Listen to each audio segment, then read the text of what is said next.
Establecemos contacto en vivo en Bogotá, Colombia, con Rafael Nieto Loaiza, ex viceministro de Justicia, analista político, abogado con especialización en Derecho Constitucional y experto en Derecho Internacional. Una muy buena tarde, gracias por acompañarnos en NTN 24. Bienvenido. Laura, buenas tardes.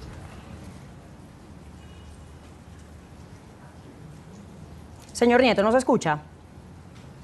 La estoy oyendo, la estaba saludando Laura, muy buenas tardes. Claro que sí, muy buena tarde, no la había escuchado. Antes que nada, han llegado o se ha llegado a uno de los puntos considerados como espinosos de este proceso de paz. Quisiera que nos aclarara, que nos explicara qué significa exactamente esa justicia transicional de la que tanto se ha hablado. Bueno, esa es una buena pregunta porque no hay una doctrina unívoca en relación con lo que es la justicia transicional ni cuáles son sus alcances. Lo que se sostiene en general sobre la justicia transicional es que debe ser una justicia que se aplique en situaciones excepcionales como aquellas, por ejemplo, que van de la transición de un régimen autocrático o de una dictadura a una democracia, o aquellas como en el caso de Colombia, donde se pasa de una situación de conflicto armado a una en la que cesa el conflicto armado y se supone que hay una construcción de paz. Las normas de justicia aplicables en esas situaciones son las que se llaman normas de justicia transicional. Ahora, ¿cuáles son los riesgos de esta llamada justicia transicional? Por una parte, Juan Manuel Santos, el presidente, la ha concebido como el mecanismo que permite procesar a responsables de delitos durante el conflicto armado, mientras que, por supuesto, víctimas de la FARC, la oposición en Colombia, consideran que abre una puerta a la impunidad. Incluso se habla de que esto generaría más violencia. Si se entiende solamente como un mecanismo para procesar a los responsables de crímenes internacionales, pero no un mecanismo que además suponga su condena y penas privativas de la libertad, efectivamente ese mecanismo sería un mecanismo de impunidad. No basta con que una persona responsable de estos crímenes sea investigada, procesada, juzgada y condenada. Se requiere además, para que no haya impunidad, que la condena sea una pena privativa de la libertad. Y no es que lo diga la oposición o las víctimas de las FARC, lo ha dicho el exfiscal de la Corte Penal Internacional, Luis Moreno Ocampo, lo ha dicho también, incluso por escrito, la actual fiscal de la Corte Penal Internacional, y lo ha dicho también un número bastante amplio de exjueces de la Corte Penal Internacional en distintas ocasiones. Y todos ellos, exjueces y exfiscales, han sostenido, Laura, que para que no haya impunidad en materia de crímenes internacionales, se requieren penas privativas de la libertad para los responsables. Claro, pero justamente para allá vamos, o hacia ese camino queremos direccionar un poco esta entrevista. ¿Tendría entonces que estar cobijada esa justicia por la justicia internacional? Así es, para que no haya impunidad y para que no entre a operar la justicia internacional, se requiere que la justicia que se defina en el mecanismo de justicia transicional sea una en que no solamente se procese a los responsables de crímenes internacionales, sino que, insisto, haya investigación, juzgamiento, sanción y penas privativas de la libertad.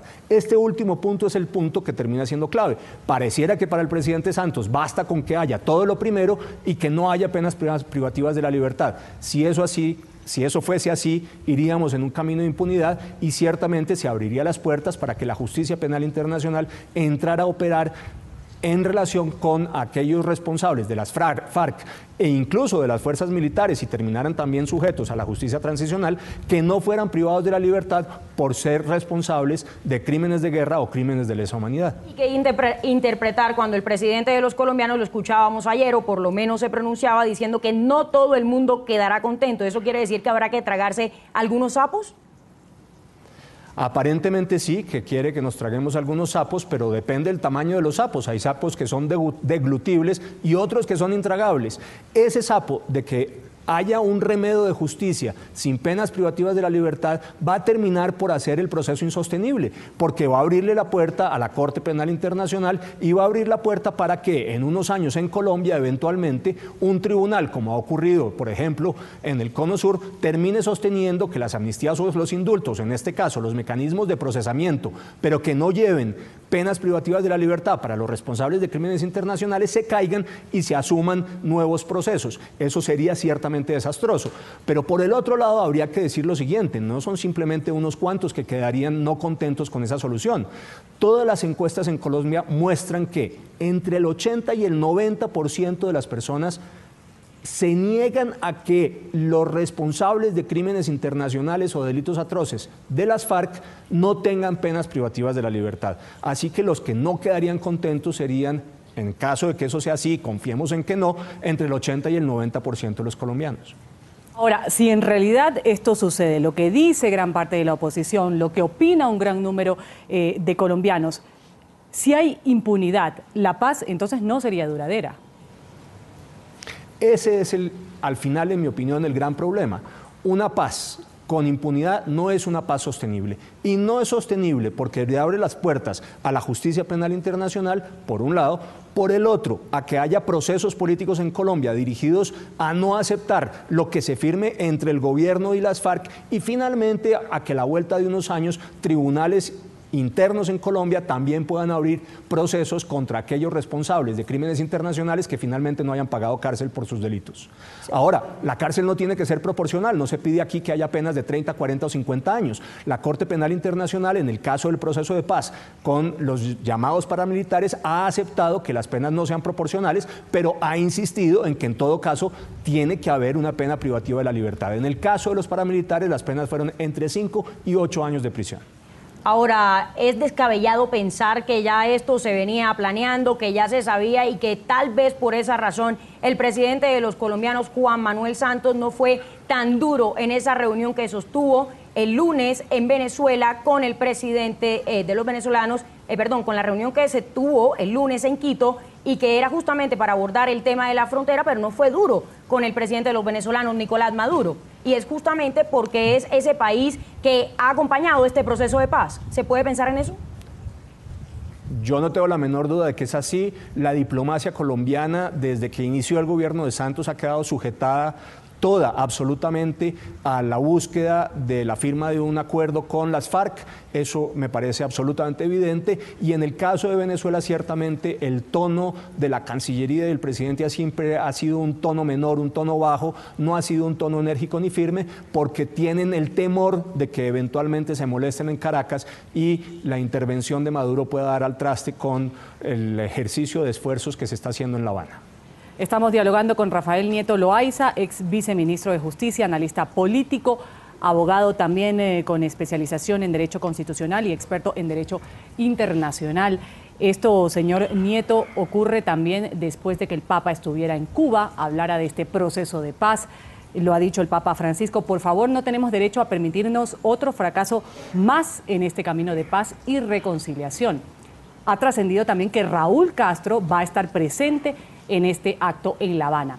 Lo del Papa, quizás, le pregunto yo, ¿fue un abreboca a lo que está sucediendo el día de hoy? Es decir, el Santo Padre podría haber blindado con este mensaje de reconciliación en Cuba este proceso de paz que ha sido cuestionado por un sector amplio de la sociedad colombiana. No estoy de acuerdo con esa lectura, con todo respeto, porque lo que han olvidado los medios de comunicación, por alguna razón que no logro entender cuál es, nunca mostraron es que el Papa también dijo lo siguiente, y cito textualmente entre comillas, que el proceso de paz tenía que darse, comillas, con respeto de las instituciones y del derecho nacional e internacional, y cierro comillas. El mensaje era, paz sí, hagan todos los esfuerzos, no fracasen, pero hágalo en el respeto de las instituciones y del derecho interno y del derecho internacional. Y a mí me parece que están las reglas. Todo es posible siempre y cuando se respeten instituciones y derecho. Retando. Sí, señor Nieto, sí lo dijimos acá en NTN 24 y sí tuvimos en cuenta esa parte, ese extracto de lo dicho por el Papa Francisco. Por último, y ya brevemente para terminar, aunque es precipitado, ¿considera usted, veremos la foto hoy de Timochenko dándole la mano al presidente de los colombianos, Juan Manuel Santos? No tenga usted la menor duda. Muchísimas gracias por habernos acompañado desde Bogotá, Colombia, ex viceministro de Justicia. Muy amable. Muchas gracias a ustedes.